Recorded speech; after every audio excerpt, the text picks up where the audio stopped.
राधे राधे मित्रों, आज 28 अक्टूबर से दामोदर मास यानी कार्तिक मास आरंभ हो गया है। आप सभी वैष्णवों को मेरी ओर से कार्तिक मास की हार्दिक शुभकामनाएं एवं बधाइयां। कार्तिक मास भगवान विष्णु और मां लक्ष्मी को समर्पित है। इस महीने में भगवान विष्णु और मां लक्ष्मी की विशेष पूजा की जाती है। कार्तिक मास पुण्य का मास है। इस महीने में भगवान विष्णु मत्स्य रूप में जल में वास करते हैं, जबकि उनका वामन अवतार पाताल में निवास करता है। इसलिए गंगा तट पर लोग कल्पवास भी करते हैं। कहते हैं जो कल्पवास करते हैं वह पुनर्जन्म में दोबारा नहीं फंसते।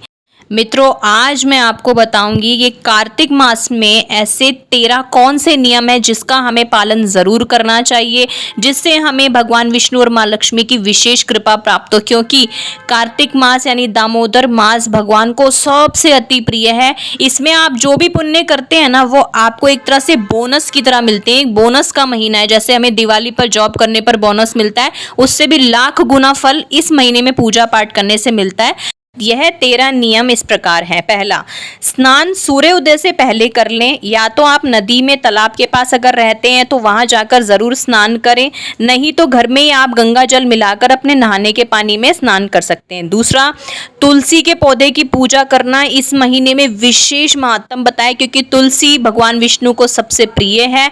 इसलिए कहते हैं कि कार्तिक मास में तुलसी की पूजा का महत्व कई गुना बढ़ जाता है। तीसरा, इस महीने में खाने पीने को लेकर भी कई नियम है। कार्तिक महीने में दाल खाना निषेध होता है। इस महीने में आप उड़द, मूंग, मसूर, चना, मटर, राई आदि, मांस, मछली, अंडा, शराब, जुआ इस महीने में आप ना करें तो बहुत बेहतर रहेगा। इस महीने में क्या, ये तो बिल्कुल भी नहीं खाने चाहिए। अगला, कार्तिक मास में ब्रह्मचर्य का पालन अवश्य करें। इस महीने में ब्रह्मचर्य का पालन ना करना आपके लिए अशुभ हो सकता है। कार्तिक मास में जमीन पर सोना चाहिए। ऐसा माना जाता है कि जमीन पर सोने से आपके मन में पवित्रता आती है और अच्छे विचार आते हैं। अगला, इस माह में भगवान विष्णु, माता लक्ष्मी और यमदेव के पीपल के समक्ष आपको दीप जलाना चाहिए, यानी दीप दान करना चाहिए। साथ में घर में सुख शांति बनी रहती है और आप अगर दीप दान करते हैं तो आपको मोक्ष की प्राप्ति भी होती है।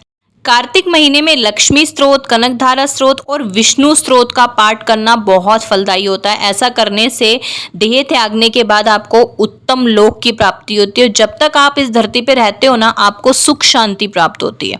अगला, कार्तिक मास में अगर आप सुबह शाम तुलसी की जड़ में जल में दूध मिलाकर देते हैं, यानी चढ़ाते हैं, और उसके आसपास सफाई रखते हैं, सुबह शाम घी का दीपक जलाते हैं, तो यह आपके पुण्यों में और 4 चांद लगा देता है।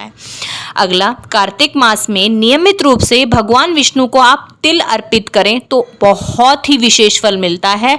कार्तिक महीने में नियमित रूप से यदि आप तुलसी में जल देते हैं, उसकी पूजा करते हैं और साथ साथ में तुलसी के मिट्टी का तिलक लगाते हैं, ऐसा करने से आपके सारे पाप एक झटके में खत्म हो जाते हैं।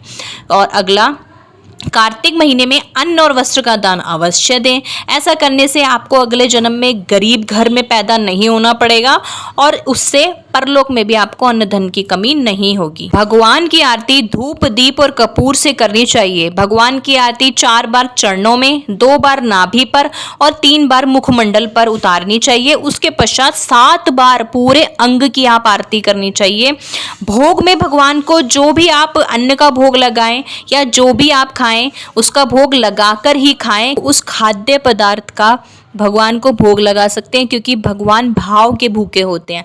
तो मित्रों, हमने ये आपको 13 ऐसे नियम बताए हैं। यदि आप इन 13 नियमों को करेंगे, इनका पालन करेंगे, तो आपको कार्तिक मास में विशेष तौर पर पुण्य की प्राप्ति होगी। गारंटी से आपको भगवान विष्णु और लक्ष्मी माँ की कृपा प्राप्त होगी। कमेंट्स में जय श्री हरि विष्णु, जय लक्ष्मी माँ अवश्य लिखिएगा। मित्रों, यदि आपको वीडियो पसंद आई हो तो इसे अपने साथी संबंधियों में अवश्य शेयर कीजिएगा। चैनल को सब्सक्राइब कीजिएगा। जय श्री हरि विष्णु। राधे राधे।